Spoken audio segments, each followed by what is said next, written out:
All right. Thank you so much, everybody, for joining us today. We're going to go ahead and dive in. I'm sure there'll be some more folks coming in now that we've begun. Welcome to today's webinar brought to you by Talent Board and Jobvite. Why conversational recruiting is your secret weapon for success in 2019. My name is Kevin W. Grossman. I'm the president of global programs at Talent Board, and with me is Caroline Dangson, who's the product marketing individual from Jobvite. So we want to welcome her as well. And we're going to talk to her in just a few minutes.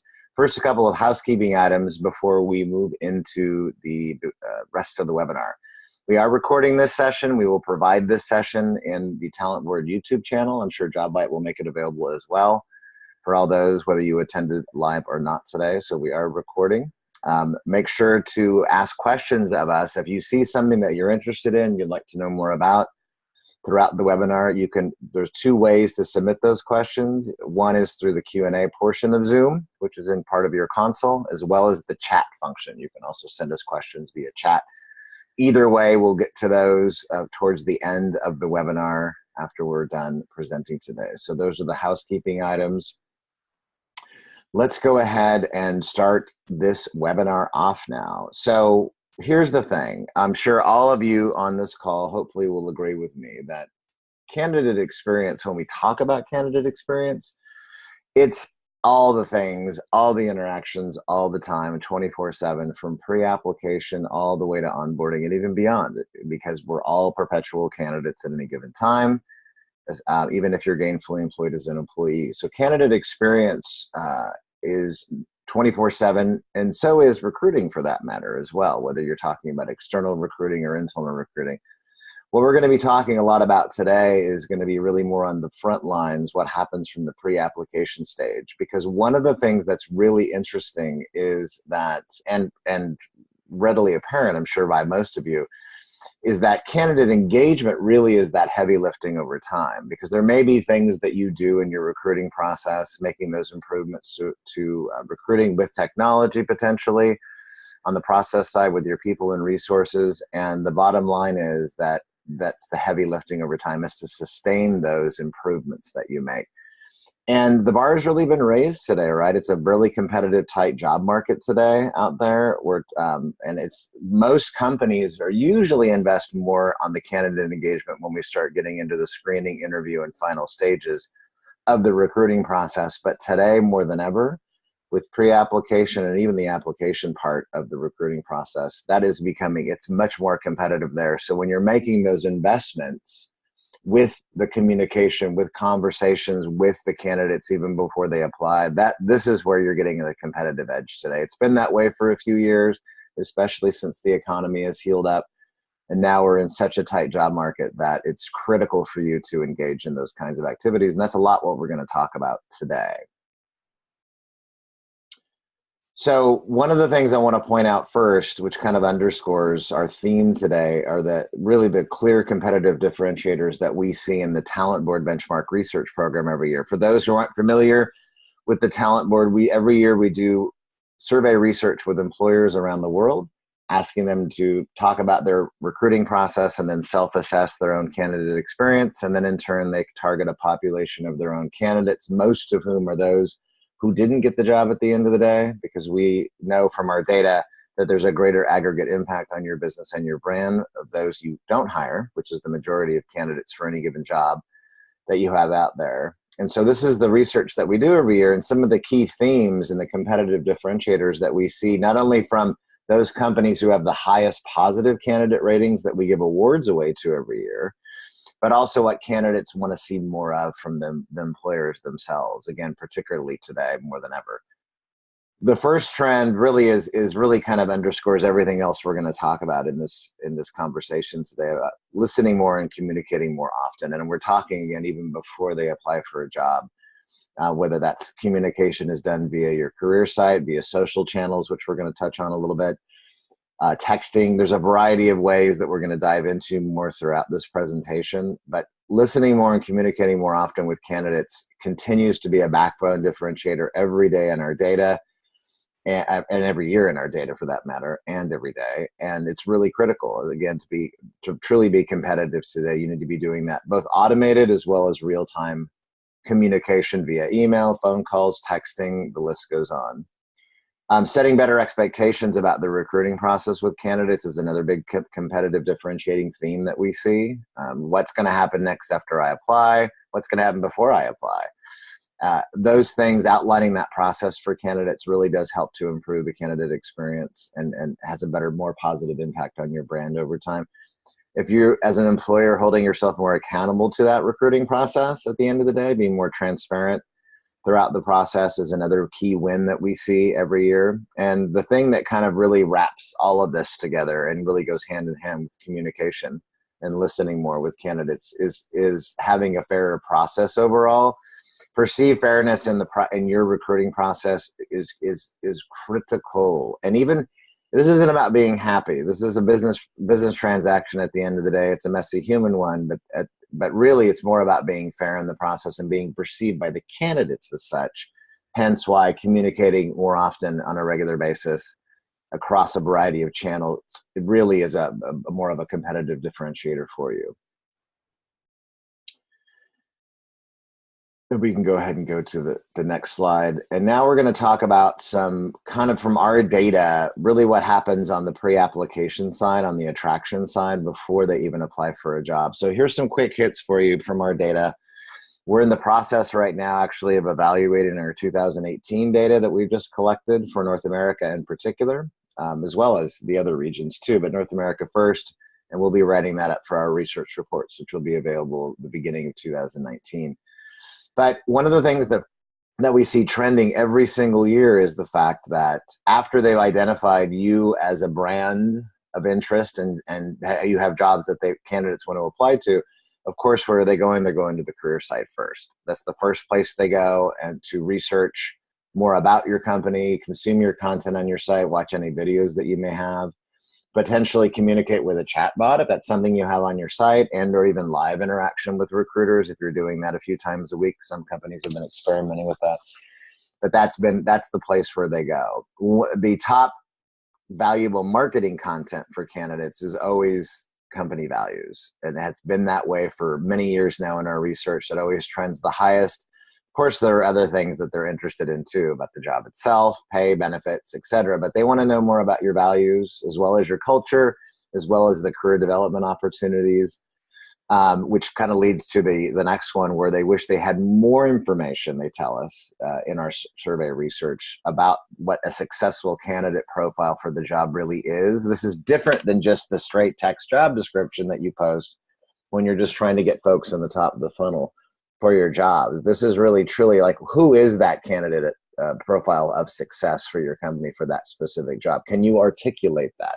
This is something that candidates really want to help better align to, and what they want to, which they would see more of in that process overall. And there's lots of other things too that we'll talk about throughout the rest of this conversation today with Jobvite, and I'll turn it over to Caroline in just a couple of minutes. One thing that's interesting, and I don't want to mislead anybody here with this data point that I'm going to share now, but I think it's always fascinating to talk about that when we look at the three main big social channels today that we have out there. We have Twitter, Facebook, and LinkedIn, right? There are lots of others, I know, but just talking about the big three, that employers are using these resources fairly readily now every year, and we see that trend, and that actually has increased, and that's in the red. The employers are using LinkedIn mostly. That shouldn't be a shock to anybody. And then Facebook and Twitter, over 80 and just almost 80% respectively. And as a promotion channel, a communication channel, you name it, as it relates to doing that front end marketing and recruiting. But the candidates tell us a different story, that when it comes to using these as resources for their job search and or even communication, they're not using them so much. LinkedIn, yes. LinkedIn's pretty much better aligned with the employers for the candidates. That again shouldn't be a surprise. But Facebook and Twitter alike are pretty low, or much lower overall. Now, that doesn't mean, just I want to be clear about this, that doesn't mean that this is not a viable channel for you, depending on who you're targeting, the kinds of content that you're pushing out there, who you're communicating with. Maybe you have a specific hashtag for your organization where you're having conversations every week with potential candidates. that's great. These can still be viable channels, but when, as a big picture look from our North American data, it's just fascinating that there is that kind of disparity. So anyway, that's it's a food for thought, for discussion. Not saying not to use these channels, just saying that's what we see the differences between employers and candidates. So it's also about how you use it too. We can go ahead and go to the next one. So here's something that kind of goes along with the listening more and communicating more often theme that we see as a differentiator every year in our data. So throughout our survey, we ask candidates questions about how they're communicated with, are they asked for feedback, are they given feedback? Now, probably a lot of you on the call, I would assume, if you're asking for any feedback from your candidates, you're asking for feedback on those from your new hires. Some of you might be doing rejected candidates too, and that's great. That's exactly what we hope to see, whether you participate in our program or not. But you're probably asking for new hire feedback at a minimum. When we ask the candidates, were you asked for feedback about your experience before you even applied? So you're research us, you're looking at our career site. I'm sure a lot of you out there are kind of shaking your heads like, no, we don't do that. And it's pretty low overall. You can see on the right here that only about 17 and 12% respectively say that are having an overall, by the way, I want to make sure this is clear, an overall 5-star great experience in our data. So there's lots of ratings that we ask the candidates. And so this is really comparing, are you getting asked for feedback before you apply? And when you have a great overall experience, there are some being asked. That's great. That's important. When you're not having so great of an experience, which is on the 1-star side, the other end, very minimal, if anybody, is being asked for feedback. Again, not a lot of companies are doing this, but it is a differentiator, and it's a way to communicate with candidates before they even apply, and maybe getting, hopefully, some more of those qualified folks to the tipping point of applying by somehow engaging them either directly on your career site or other social channels or other items that we're going to talk about in this webinar before they even apply, to really help them make an informed decision on what it is they want to apply for.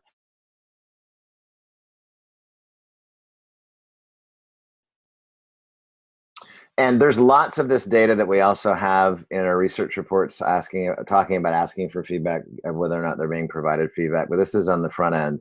Again, if you've got questions, feel free to submit them either to the Q&A panel or to the chat function as well. We'll make sure to get to those.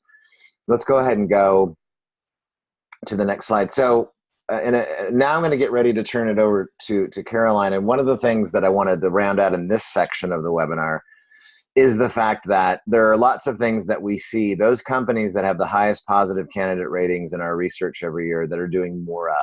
Again, it's never going to be a one-size-fits-all, and a lot of the things that I talk about big picture and that Caroline's going to talk about may be applicable for your organization, maybe not.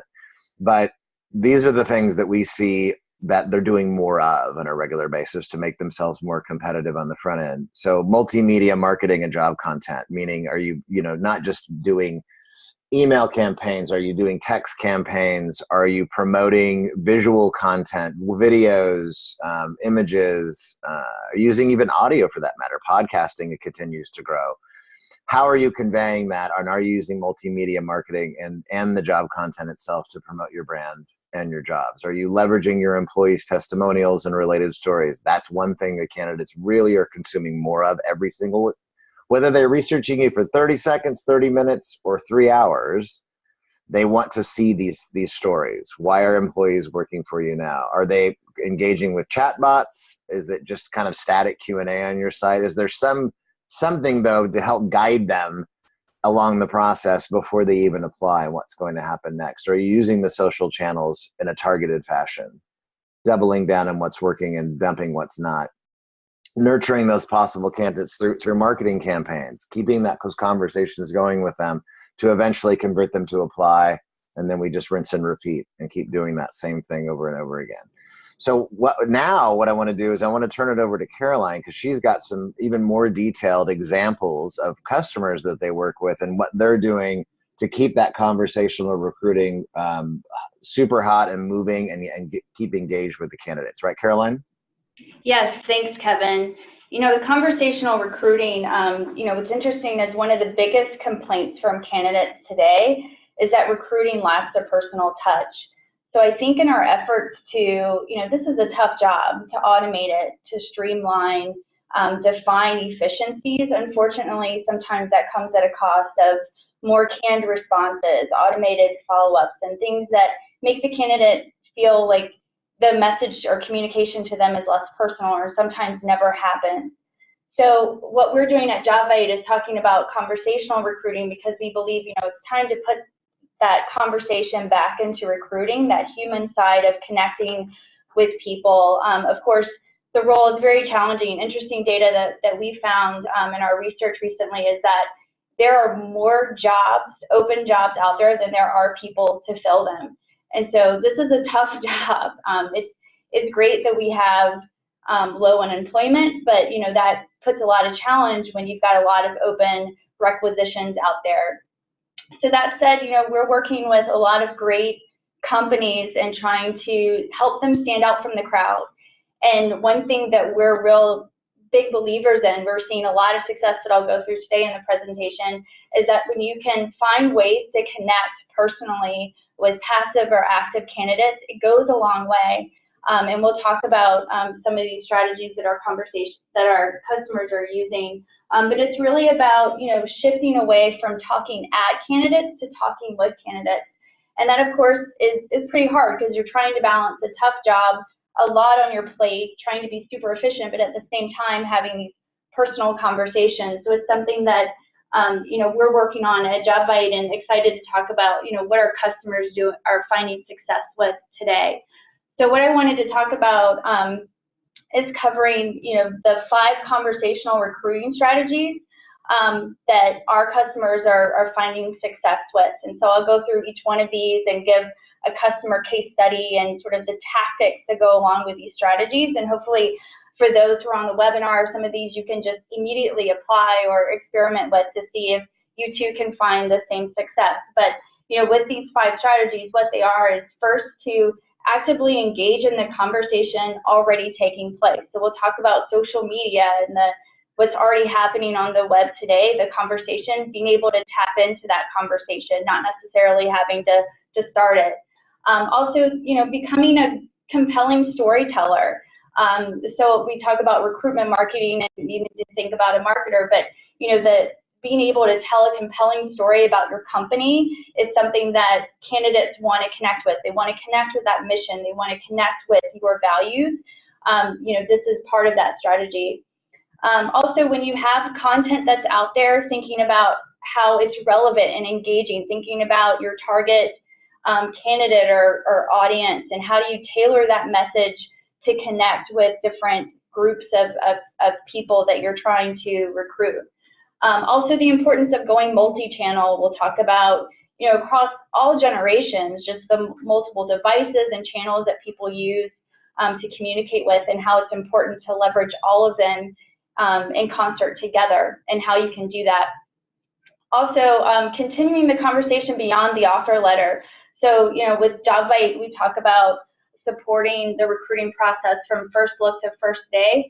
So, not letting there be a lot of engagement just at the front end and then a drop off once the person has been hired. How do you keep that person engaged and excited about the role so they continue to stay with the role and you have great employee retention numbers and not more open recs, if people feel like there was a drop off. So how do you carry that throughout is really important and a really good strategy. So starting with actively engaging in conversation.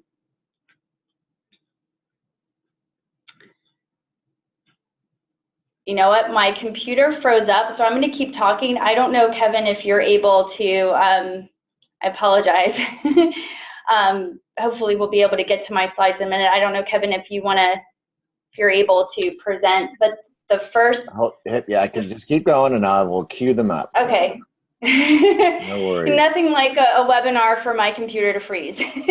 But the first thing in terms of actively engaging in conversation, a customer that we work with that I'm excited to present today is Duncan Aviation. So Duncan Aviation is this great customer based in Nebraska. They are the largest family-owned maintenance, repair, overall facility. Basically, they do repair for business aircraft, and they were founded in 1956. So what's really interesting about this customer of ours is that they boast a 92% employee retention rate. So they have employees that have built their entire career there. And if you do the math, you realize, wow, they're going to have a lot of these employees, you know, be up for retirement in a few years. So Duncan Aviation is doing a lot to boost its brand and raise awareness so that they can, you know, really get the word out about who they are and start to recruit. You know, they're going to have a lot of openings come up, you know, in the next few years. So they're using Jobvite to create and manage their social campaigns. So what's interesting, and I think, Kevin, you've got the bill. I have a lot of bills in my slides. So I was showing Instagram. So what's interesting about Duncan, you don't need to go back, but I'll just reference the Instagram. What's interesting is that Duncan realizes, hey, we have a lot of like interesting planes that we work on, and there are people out there that want to know about this. You know, they might not be looking for a job, but again, we're trying to build, Duncan wants to build their brand and awareness, what they do. And so they've got a great Instagram following just by posting pictures of different types of aircraft that they work on. So they've got great engagement there. So, you know, going back to your point, Kevin, about, you know, there's multiple hundreds of social networks out there. Duncan realizes that they have an opportunity to post on Instagram. Maybe those folks aren't necessarily in the context of looking for a job, but it's helping them, you know, get their brand out there and help people know who they are. So of course, as people talk, as they you know, hear about Duncan, maybe they'll remember that, or they'll have seen that or come across that. What's interesting about Twitter is that you know, when we talk about actively engaging in the conversation that's already taking place, what Duncan is doing is they see and they look at you know, some of the hashtags that are trending on Twitter. And again, it's an effort to get people aware of even who they are. So they post things, you know, one of the builds, if you'll do the first build, Kevin, is, you know, they're tweeting about, you know, over the summer, LeBron going to the Lakers.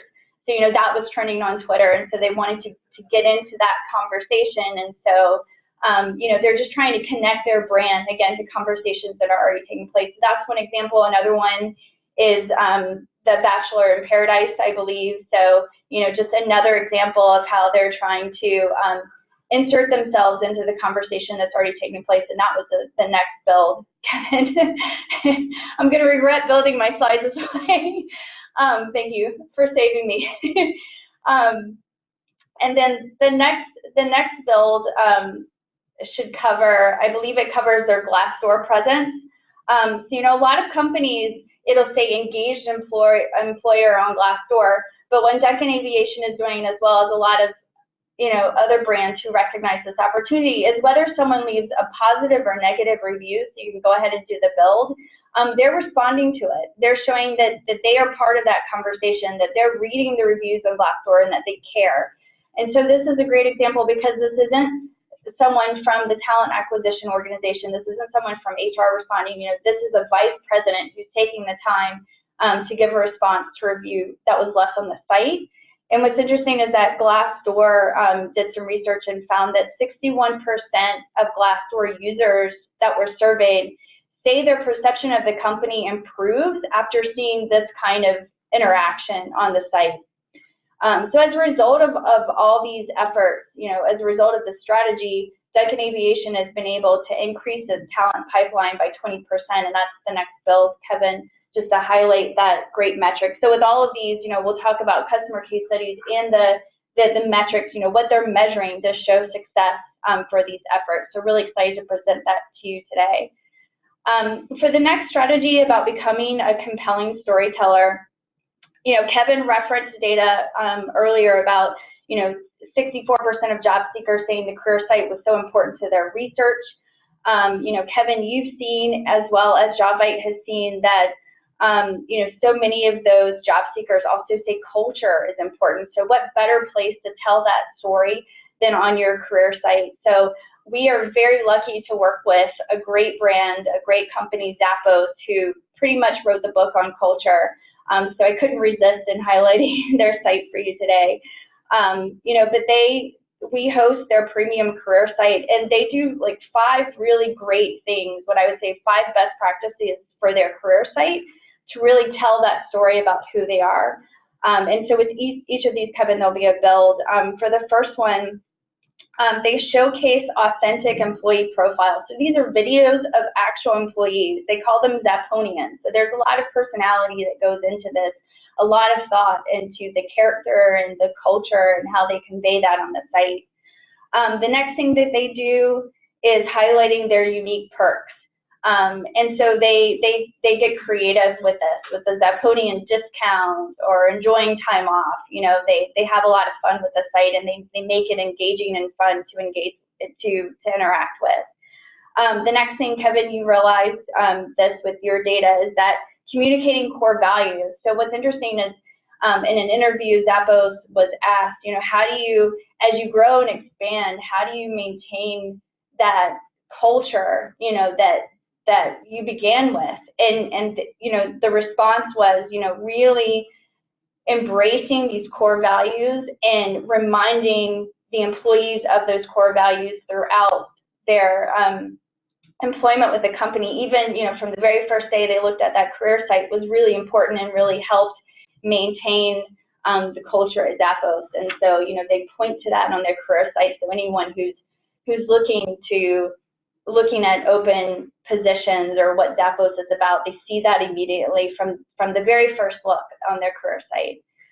They're also using Jobvite. The next build shows that for those who want to be a Zappos insider, so what's cool if you'll do the next build is that maybe there's not a specific position listed for you.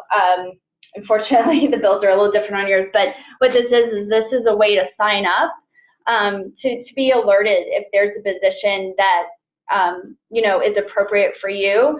You can get an email or communication about that position, so you don't miss out. And so that's a way to kind of sign up for job alerts.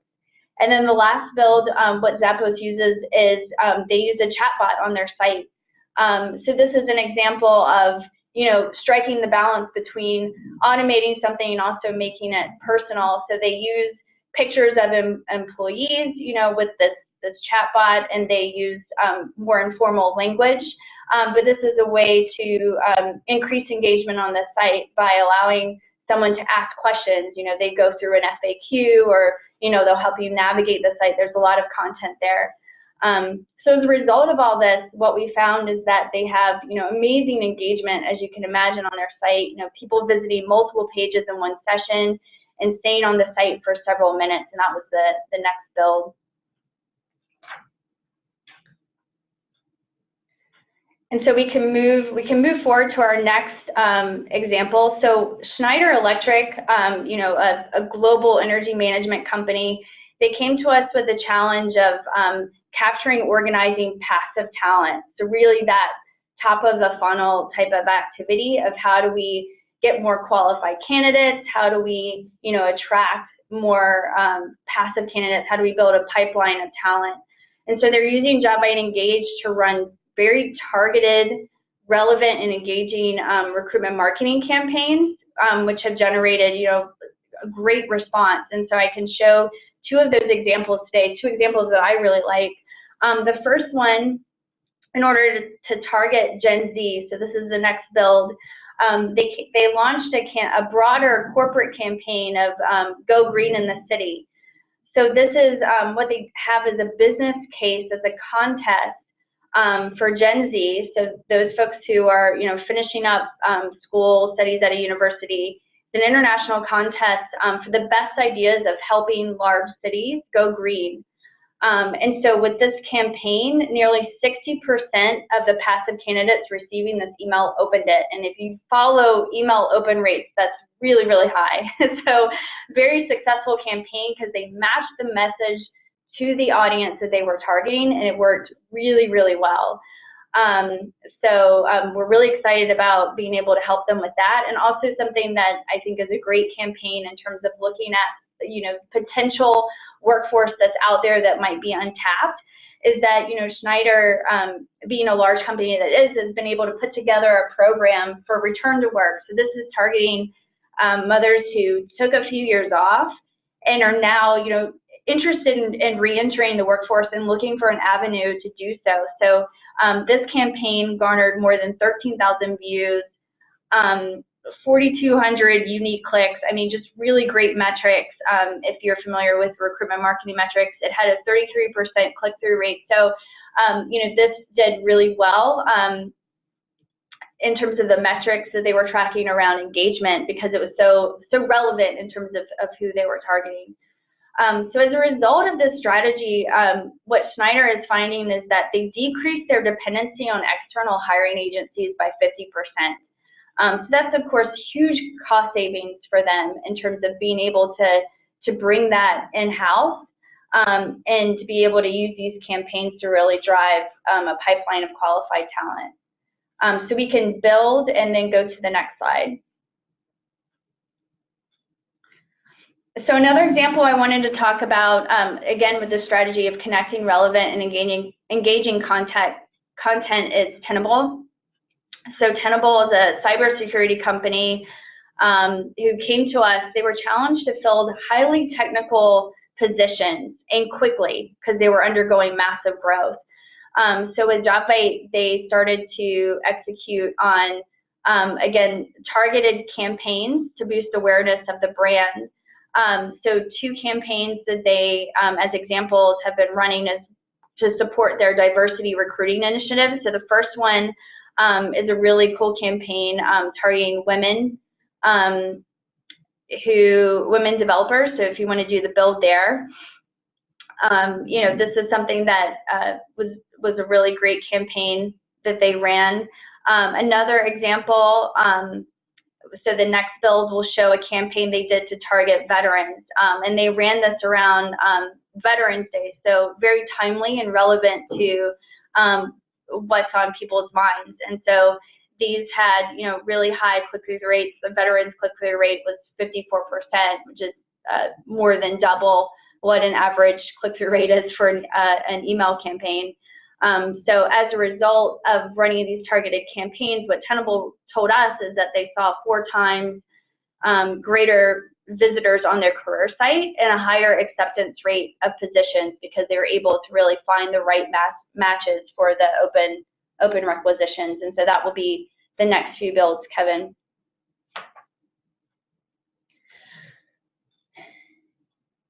And then my last customer example is a great customer of ours, Trek Bikes.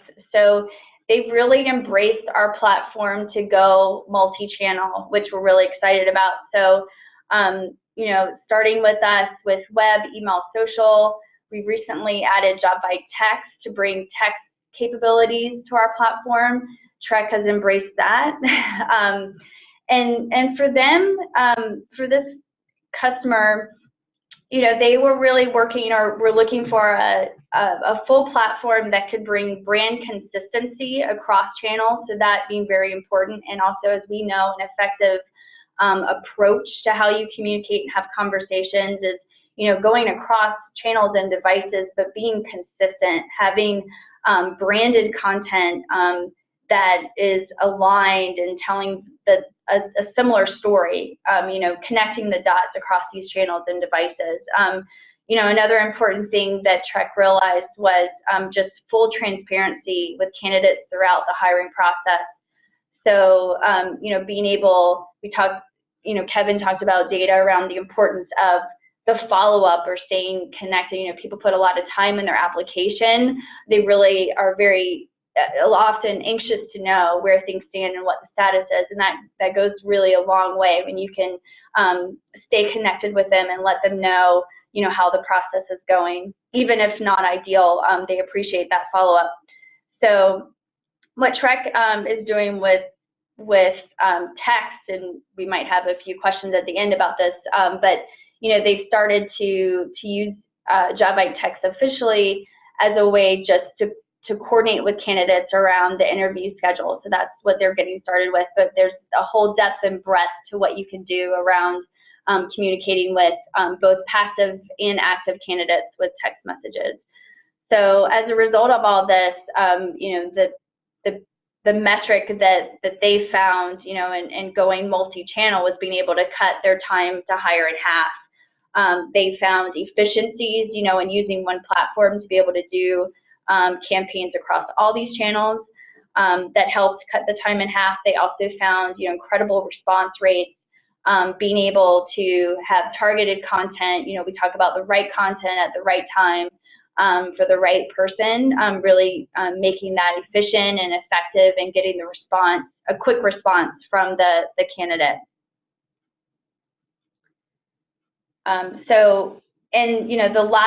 One of the last slides I have talks about, going beyond just the top of the funnel or even beyond the offer letter and really providing a great experience for new hires.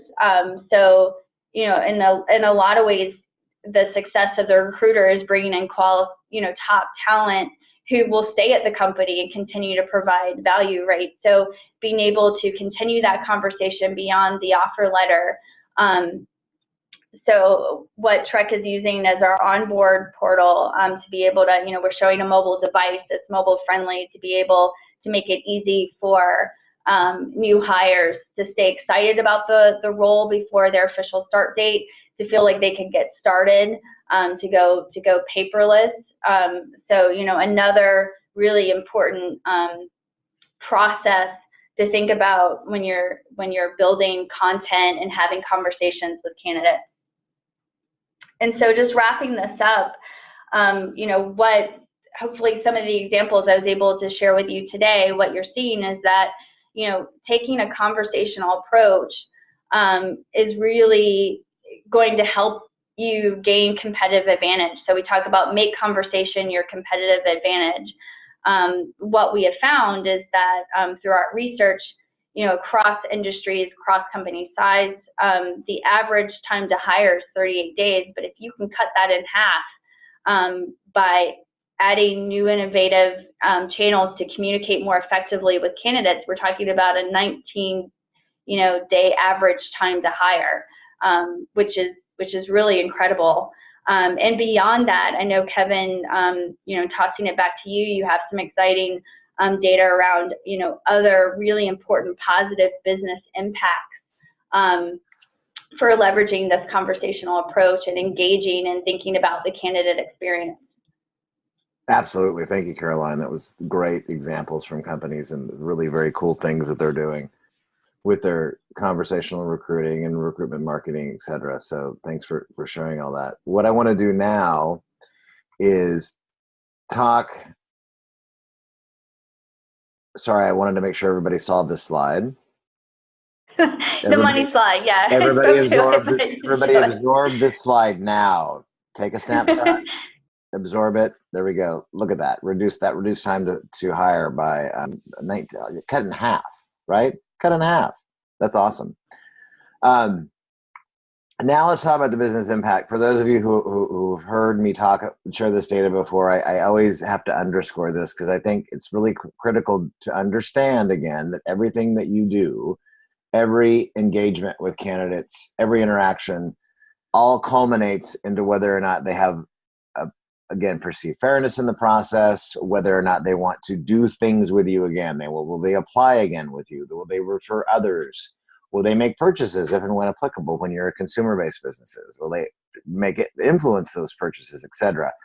So there are a lot of good and bad as to what happens after all these interactions or lack thereof. And communication, is something that really runs through all of this. The first thing I want to share is really about withdrawing from the process. So we ask the candidates a lot of questions every year, and one of the areas that we do ask, and some of this data is actually based on early insights from this year's data pool in 2018, but it's pretty much trends the same way. Why do candidates withdraw from the process? Very negative reasons why they withdraw when it's a negative experience.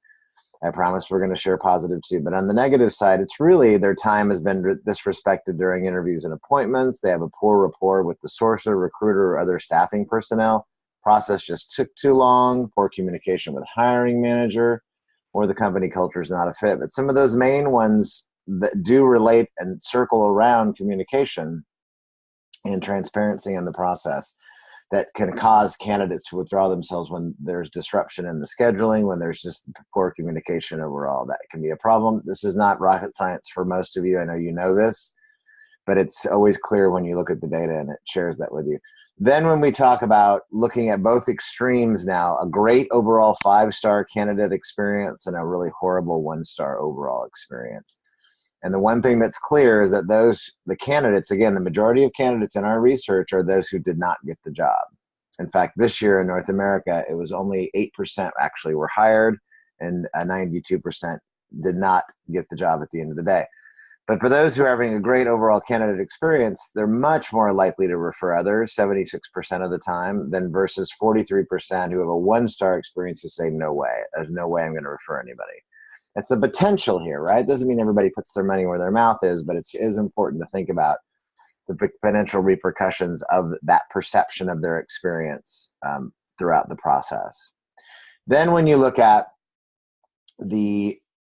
whether or not they're willing to share their positive and negative experiences, right, based on how they feel about the going through your recruiting process.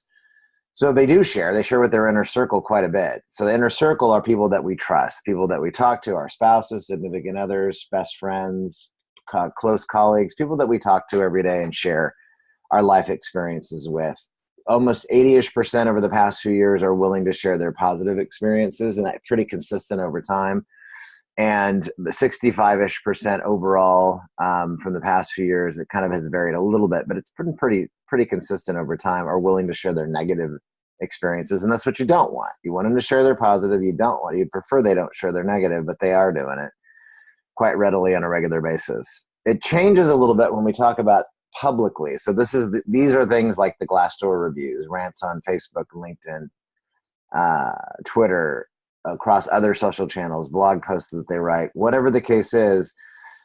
Positively, though, 50% of the time, they're willing to share their positive experience. That's good. Again, that's the stuff you do want out there. In the case of reviews online, posts, etc., that's the stuff that can help your business and your brand when it comes to recruiting. But about a third of the candidates are still willing to share their negative experiences publicly.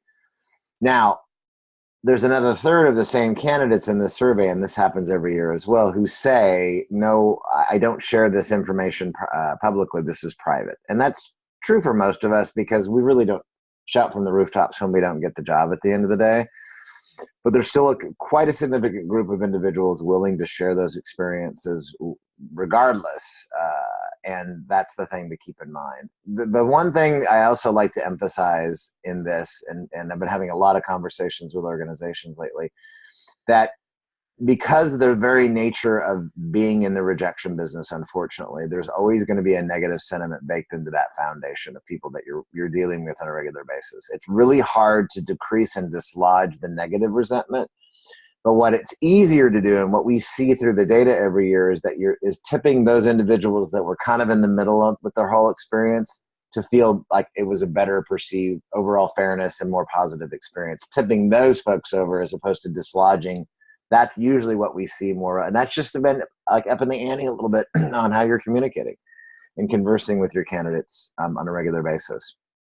And then what I like to call the money shot is when we ask the candidates how are they going to change their relationship status with you, the employer, going forward over time based on their overall experience. So when we compare that with the 5-star and 1-star experiences, it's pretty clear candidates that have a great overall candidate experience and a 5-star, 70% of the time we're willing to increase the relationship with your organization. That's huge. It's exactly what you want. You want them to want to apply again, especially the future fit and the silver medalists in your processes. You want them to apply again versus the 50% who have an overall horrible experience who say, I'm done. I don't want to do anything with you anymore. The potential is there. Doesn't mean all of them are going to do it.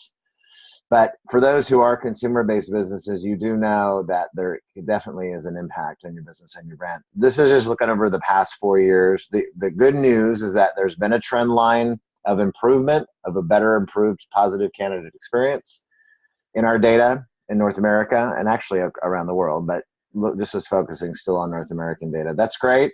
But then we also see a trend line of negative resentment or a poor candidate experience climbing as well, unfortunately. It's never easy. It's always a continuous work in progress for companies to have to focus on. And like I said at the beginning, the sustaining is in the heavy lifting over time. I'm sure many of you have already have heard of this case study before. It's really only one of the few, if even the only one that is company that's willing to share publicly how much they lost and how much they gained by first, having a poor candidate experience and then improving it, which is Virgin Media. Most companies, especially publicly traded companies, do understand this. They do understand that it's potentially millions of dollars per year to their organization, or even a revenue boon for consumer businesses, depending on how the candidate's perception of their experience is. They don't share it publicly, though, for obvious reasons. But we work with companies all the time that know this. And B2B, it's a little bit harder to connect those dots, but referrals are still a big impact across the board, regardless of what kind of industry you're in, business and companies big and small at the end of the day. So that's really what it's about. Yes, you got to get those seats filled on a regular basis. But when you talk about really focusing on communication and feedback from pre-application to onboarding, it does result in impacting your bottom line in some form or fashion over time.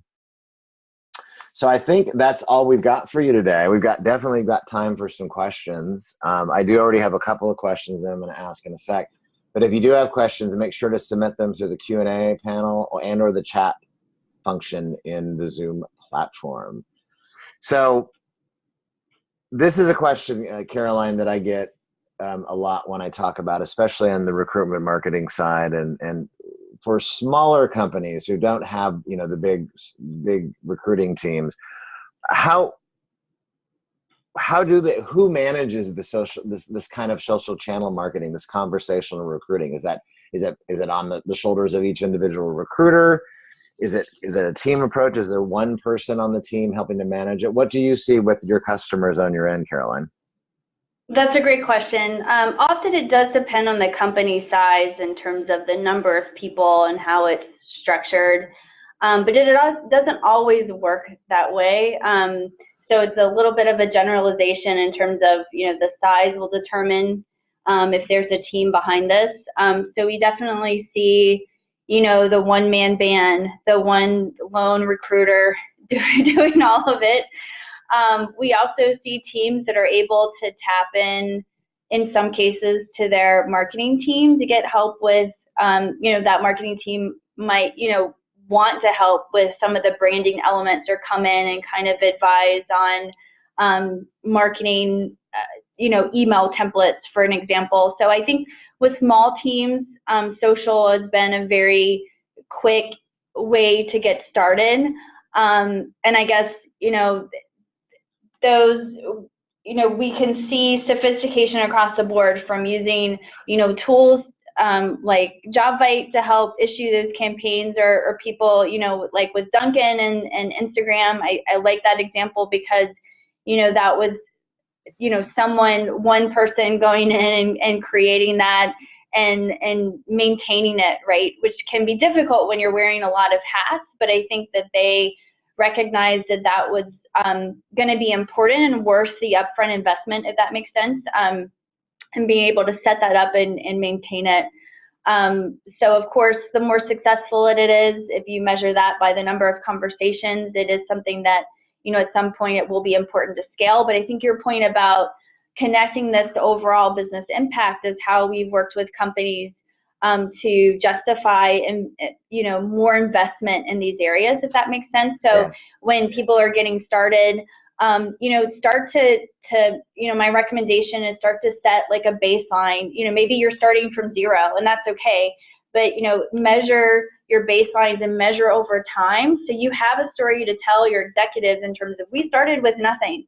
and look what we were able to do, and then if you can connect that to impact or have metrics to show for results, that's going to help you make a business case for further investment of people, resources, technology.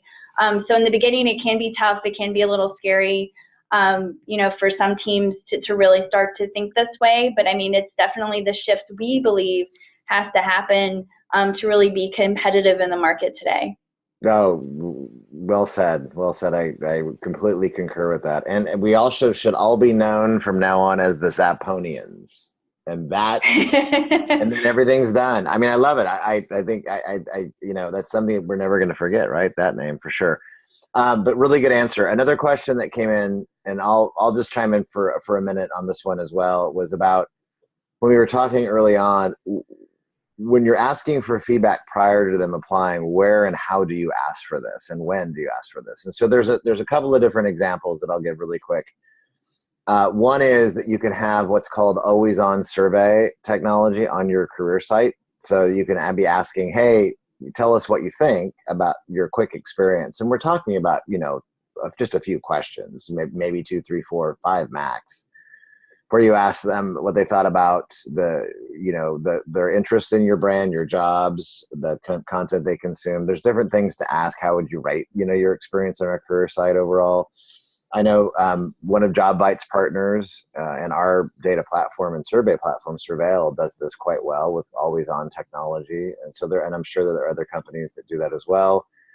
And you can do it in your recruitment marketing efforts with your CRM that you use. You could ask them to fill out a brief feedback survey when you're just kind of keeping them warm and nurtured for your brand and your jobs.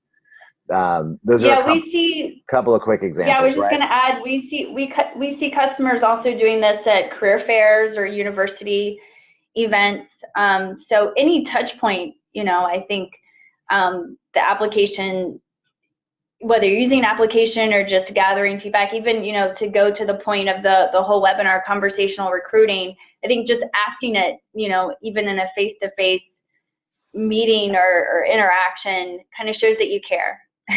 Right. So exactly. And I mean, and I think one of the things to be really clear about for all of you out there, you don't want to just be asking for feedback for feedback's sake on the face value. You really want to do something with that, because obviously over time, if you're asking for feedback and they're telling you this works and this doesn't, and you don't apply any action items to making those the things that don't work, then that could potentially over time erode your brand a little bit further if you're not actually addressing that. We see that with companies, and that's also a big hesitation of why companies don't ask their rejected candidates for feedback. Like, what are we going to do with it? Well, the goal is you need to do something with that, because at the end of the day, this is why you should be improving. And that's why Talent Board was founded, to try to help companies understand that.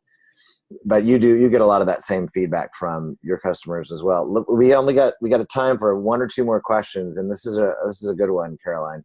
So this organization currently has job alerts featured on their website, which allows job seekers to sign up for job postings, for example. And that's a lot of companies do that. What's the benefit of also having some form of community talent network? We call it different names, but what else do you, when you work with your customers, you recommend? It's besides just broadcasting jobs, right? What else do you use a talent community for? Are you sharing other kinds of content, relevant industry? Yeah, great question.